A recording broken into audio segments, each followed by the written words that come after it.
Cleveland, and good morning. Thank you for tuning in again to GDWO. Good day with Olivia on the KAZ Radio and Television Network. I'm your host, Olivia Winstert, here to serve up the good news happening right here in the city of Cleveland, keeping you informed, engaged, and connected. Cleveland, let's talk about brotherhood. When we think of the bond between brothers, we might often think of friendship, fellowship, loyalty, paired strength, a pact, an indestructible bond, just like that, of two pieces of intertwined rope joined together to form a double sheet being knot, one of the strongest knots used by the American Boy Scouts as part of their traditional and ritualistic knot tying activities that promotes discipline, focus, and useful skill. What seems to merely be a fun campfire-side scouting activity is absolutely most symbolic to what brotherhood is and what the Scouts stand for. Today in the studio, we'll be discussing brotherhood in the Cleveland community and talking about how brotherhood is promoted and embodied by the Scouts right here in the city of Cleveland.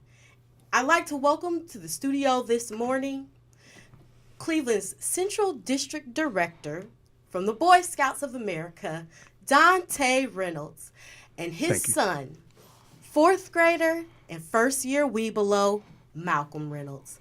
Dante and Malcolm, welcome to the KAZ studio. Thank you very much. Appreciate it. I thank you for joining us on the show early this morning.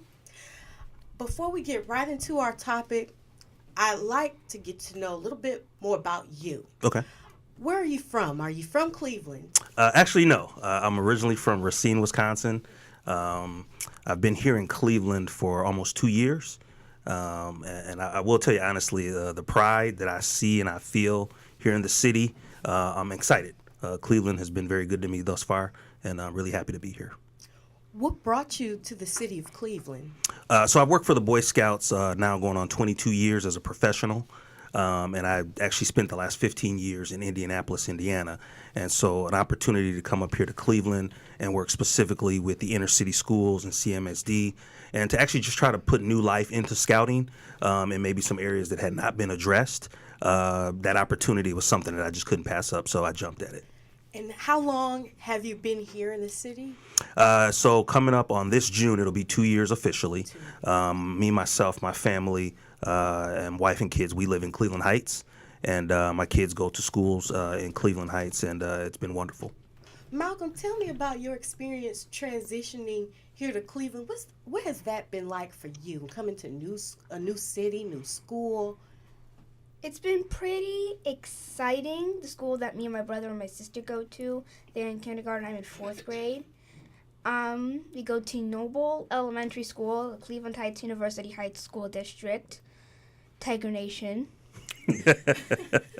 Nice. Are you the only one in your family? Well, are you the only two in scouting in your family? Or is there someone else? Do you have a little brother? Yes, he's a lion. First year. Yeah, his name would be Maddox. Maddox. Mm-hmm. Could you talk about first year? Is this he's part of the what's the name of the group? Yeah, so this year officially started this past school year, 2017-2018 school year. The Boy Scouts of America adopted a program for kindergartners called the Lions. So traditionally our programs, our first graders are Tigers, Wolves are second graders, Bears are third grader, and then Malcolm, like he said, he's a fourth grader, but he's in a program called First Year Webelow. And then when you're in the fifth grade, you're in the second year of that program because you're in a period of transitioning to become a Boy Scout. So the Lions program is brand new, first opportunity for this group of kids in kindergarten to actually get a taste of scouting early on. Thank you for explaining that. Now, what is your role as district director? So so my role essentially is to try to identify opportunities, work within the school structure and or the community structure. So typically that would be churches or community centers. I know we have a couple of programs out of housing. We have a couple of programs at Boys and Girls Clubs. We're looking to do more stuff with the Cleveland Rec Centers. But essentially, it is to try to provide scouting programs. And the traditional program would be mom or dad being a volunteer leader, typically meeting after, like in the evening, so 6 o'clock, 7 o'clock. But I think everybody kind of understands the hustle and bustle of today's life.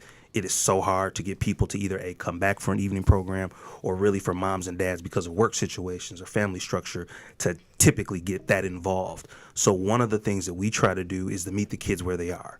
So we have been working with CMSD and providing an after-school program for scouts.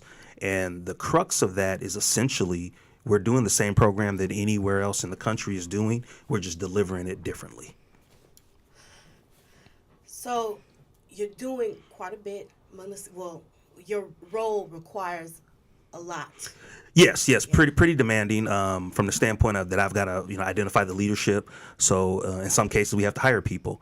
We have part-time positions, what we call a program leader, and it's ironic and funny, Olivia, because that's where I met you as a former program leader. So I appreciate the opportunity to come back and talk to you about this. But yeah, so we're just trying to fill a need. There's a void in the city sometimes where the kids are plentiful, they're everywhere, and they need and they want things, but we don't have enough adult leaders to step into those roles. So I have to identify people, train them up, and then compensate them for their time.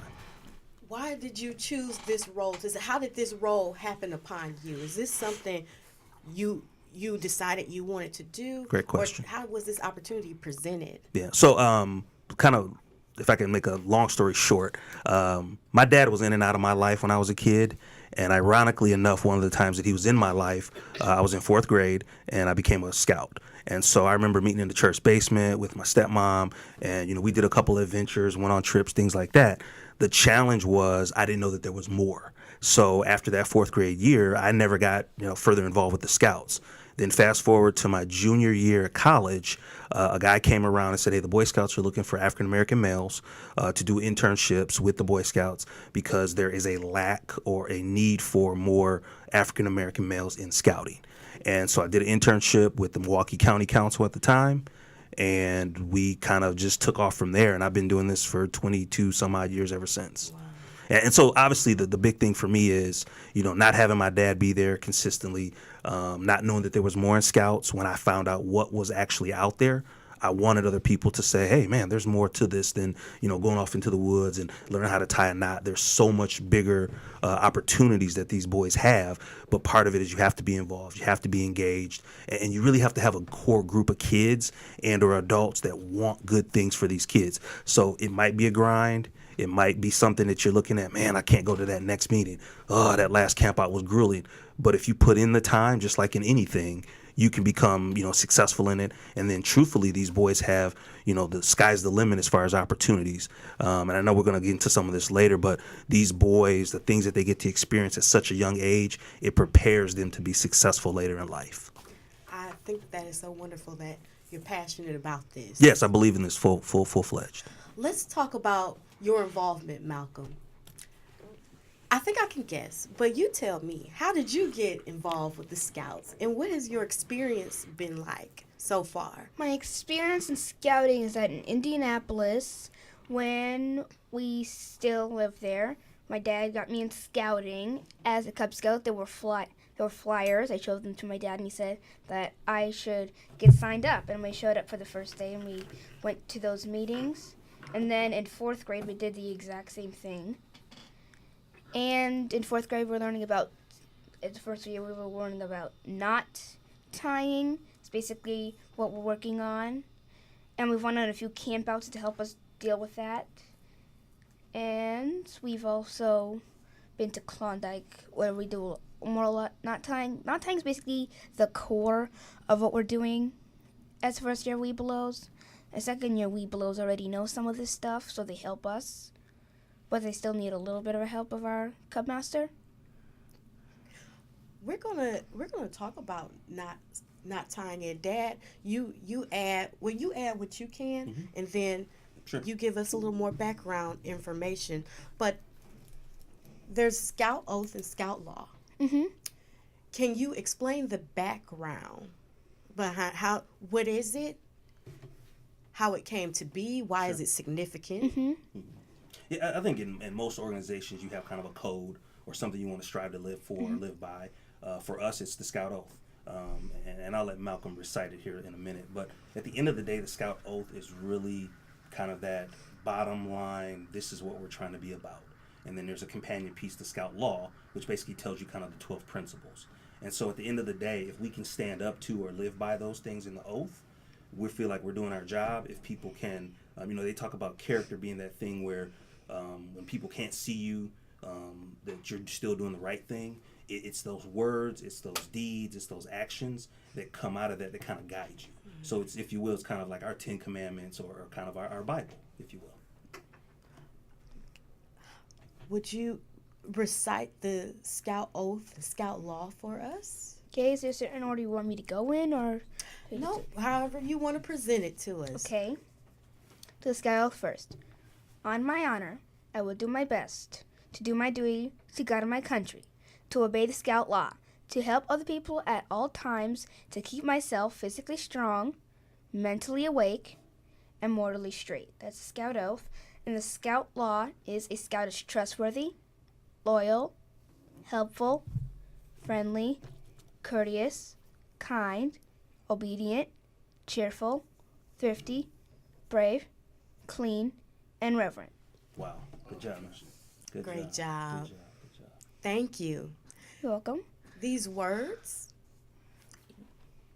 what do they mean to you? Physically strong, mentally awake, and morally straight at the end of Scout Oath.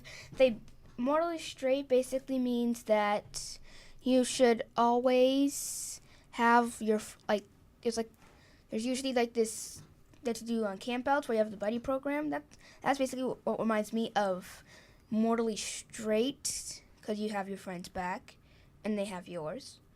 Mentally awake means that you're staying awake when someone's usually talking, which can be at any time, when they're doing a presentation, when they're doing Scout Law, when they're teaching you something. That's what mentally awake means to me. And loyalty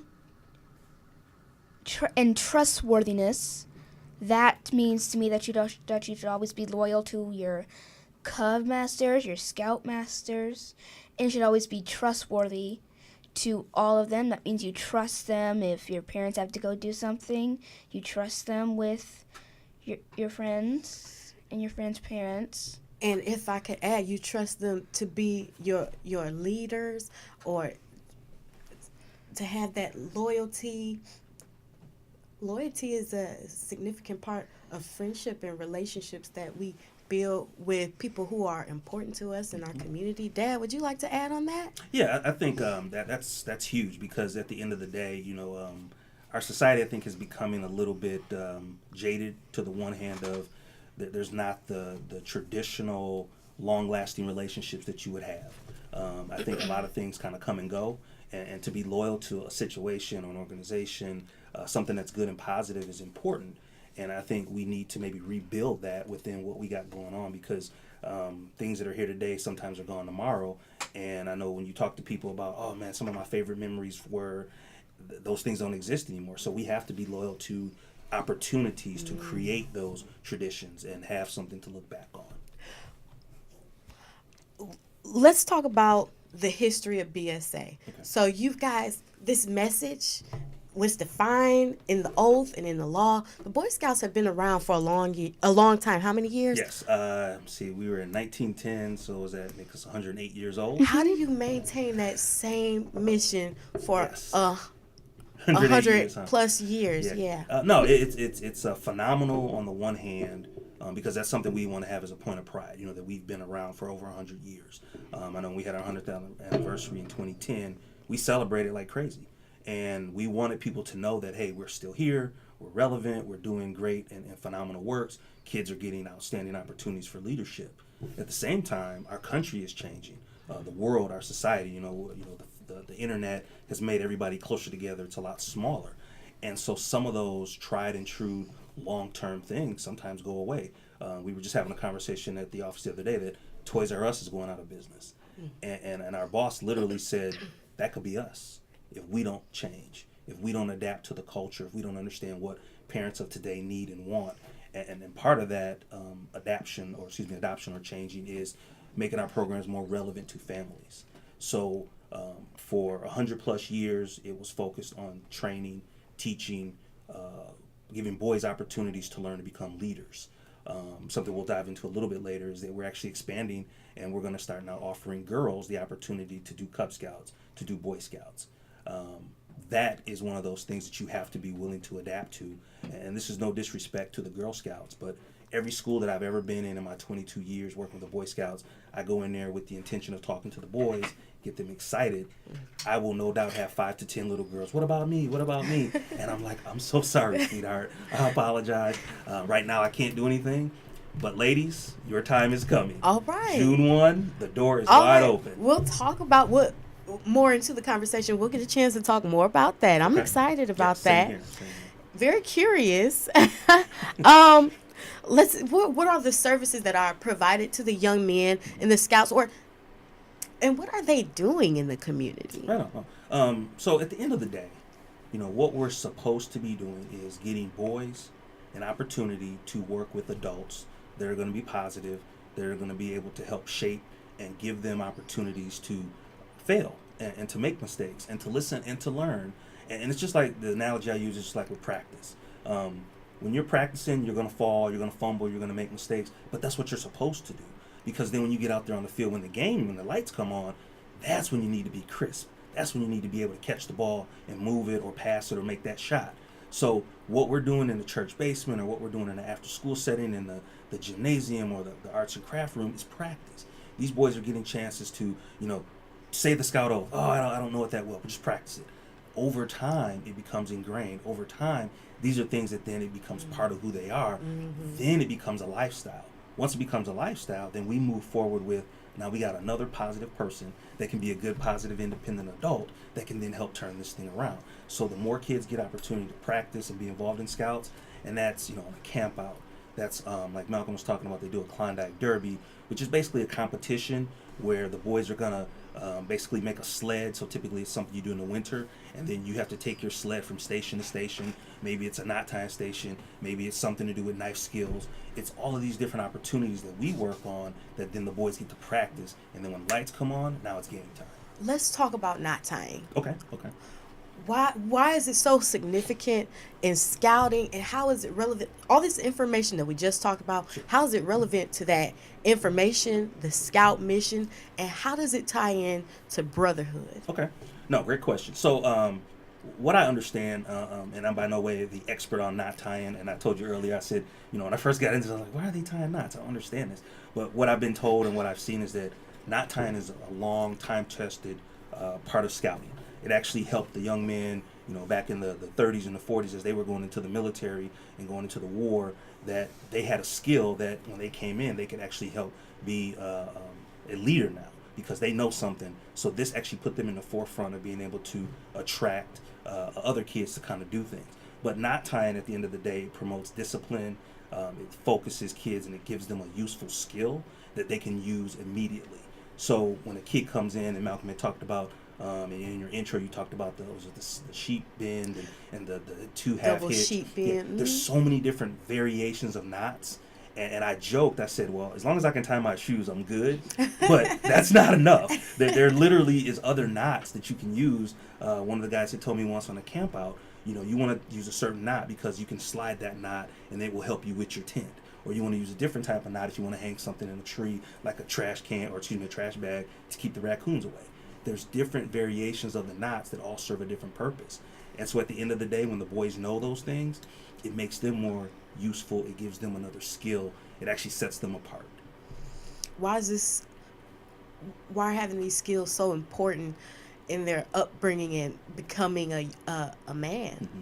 Yeah, at the end of the day, and I think you talked about this, the knot tying is actually more symbolic in a lot of ways, because if you talk about like a rope or a chain, you're only as strong as your weakest link. And so when those boys get a chance to get together and work as a unit or a patrol, they can then be stronger together versus individually with the weaknesses that they might have. But if they all learn at the same pace, they all learn these knots, they all move forward, then you don't have anybody that you can say, oh, well, he's our weak link, or this one we're worried about. Everybody can be strong and help support each other. And that's brotherhood. And that's brotherhood, literally the definition of it. What does brotherhood mean to you, Malcolm? Brotherhood means standing by your friends, your relatives, basically your brothers, is what I would call it, in hard times, like when they're upset or they're down. You can help cheer them up. That's basically what brotherhood means.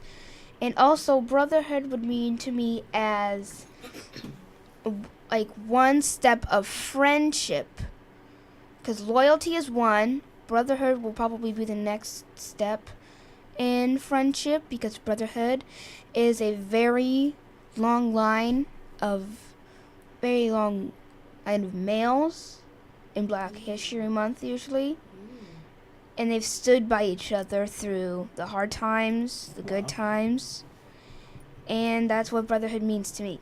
I am Very nice. Very nice. I'm very impressed I'm by that answer. How important is brotherhood among the Scouts? It is very important, because when the We Below 2s crossed over to We Below 1s, us We Below 1s, we were going to stand strong, as the We Below 2s were going to the church for meetings instead of Noble Elementary for their meetings. Going to be only We Belows there. And then next year, we're going to be the We Below 2s, which is going to be very exciting, because next year we're going to have some new We Below 1s, which will probably include girls in our pack. Now, my apologies if it sounds like I'm asking the same question here, but for the Scout leaders who are in the schools, what are they doing to promote brotherhood? And who are these people leading these packs? No, good question. So I'll take the first part. So the way we promote it is, it's a team. You have sports teams, you have work teams, you have a bunch of different groups that can kind of come together and say, hey, this is a team. At the end of the day, same thing with Cub Scouts and Boy Scouts. We're a team. We use the patrol method. In Cub Scouts, they call them dens. So you have, all your first graders or second graders or third graders together. When you get to Boy Scouts, you're going to have the group. So maybe it's the Flying Eagles or the Raging Tigers as a different patrol. But that group of boys works together. And as a patrol, they're sometimes competing with the other patrols. You're definitely competing with other boys and other troops. They're actually individually competing with each other as well.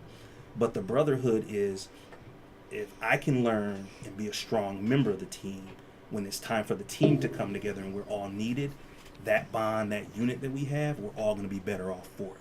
So how we promote that in the schools is we try to rally the kids by doing what we call a school talk. As Malcolm talked about, a flyer coming home. Hey, they're having a meeting on Tuesday nights.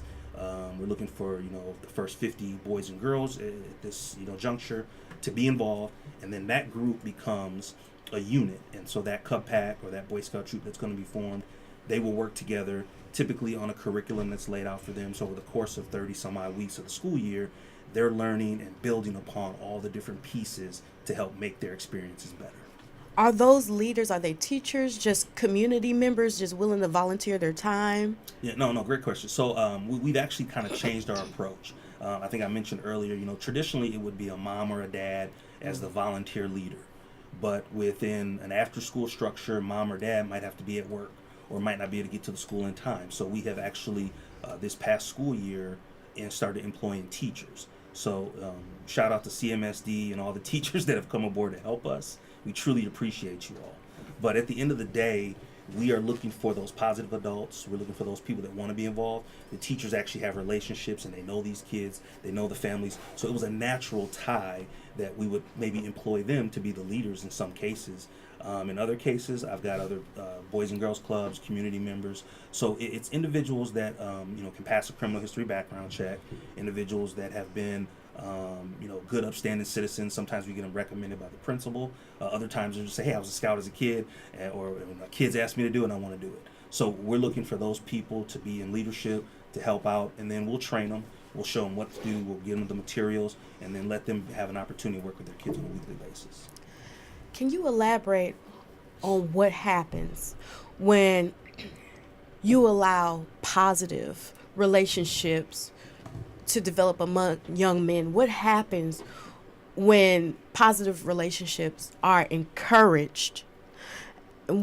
What impact does it have on our society? What results? Sure. What have you witnessed? Yeah. So, like I said, I've been involved with the Boy Scouts for 22 years. I've lived in 3 or 4 different cities, and I've done Scouts, and I've seen just phenomenal results when a church or a school or a community organization comes together and says, hey, we want scouting. And then what that becomes is what we've been talking about, that brotherhood. It becomes a bond. It becomes a unit that actually can go out and literally, and this might sound cliche, but literally they can move a mountain. If we get enough boys together, I've seen kids come together to do community service projects where we literally have taken football field size areas and gotten the trash and the debris and cleaned that up in a matter of an hour or so. I've seen our boys come together and help out in situations where it's first aid or safety. We've had people that have been stranded on the side of the road. Scouts have been there to help out. I've seen Scouts do so many phenomenal things, and I was going to bring this up later, but one of the kind of the highlights that I've had was just this past summer. I had a chance to go to the National Scout Jamboree in West Virginia. And now we were literally there a couple of days before President Trump came and gave his speech that became controversial. But at the end of the day, to see those boys coming from across the country to West Virginia to do all them, just hundreds and hundreds of things that they could do. There was kids kayaking and rowing boats. There was kids that were doing the zip lines. I mean, these kids had so much fun over the course of 2 weeks being in West Virginia, and it was hot and it was fun. But at the end of the day, they were coming together as a big unit, and they worked on and got a chance to do more of those things that they've been doing in their home communities.